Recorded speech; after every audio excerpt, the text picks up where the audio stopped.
আমি মাননীয় মুখ্যমন্ত্রীর কাছে একবার নয় দুবার নয় 7 থেকে 8 বার গেছি।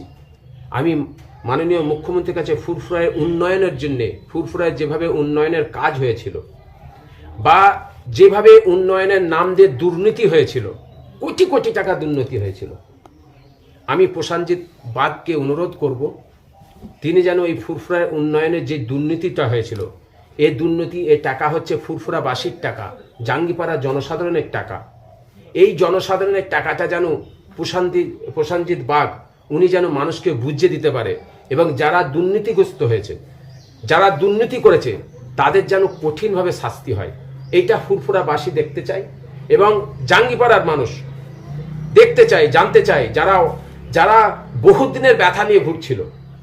জাঙ্গিপাড়ার মানুষ, ফুরফুরার মানুষ, আশপাশের মানুষ বহুত দিন ধরে ব্যথা ছিল, যেভাবে অরাজকতা হয়েছিল, এই অরাজকতাটা যেন প্রসেনজিৎ বাগকে আমি অনুরোধ করব তিনি যেন নতুন আমাদের এমএলএ হয়ে আসছেন, তিনি যেন এর মানুষের কাছে যেন সত্যটা যেন পরিষ্কার করে দেয়। বর্তমান বিজেপি সরকারে আসার পরে রাজ্যে বিক্ষিপ্ত অশান্তি হচ্ছে, কিন্তু বিজেপি যারা এমএলএ বা প্রতিনিধি জয়ী হয়েছেন তাদের কিন্তু নেতিবাচক যে মনোভাব, সেই মনোভাবটি প্রশংসার, যথেষ্ট প্রশংসার। আজকে আমি একটা জিনিস লক্ষ্য করে দেখছি, বিজেপি আসার পরে যেভাবে আমি ধন্যবাদ জানাচ্ছি সমস্ত বিজেপির যারা উপর নেতৃত্বের মধ্যে আছে, তাদেরকে আমি ধন্যবাদ জানাচ্ছি।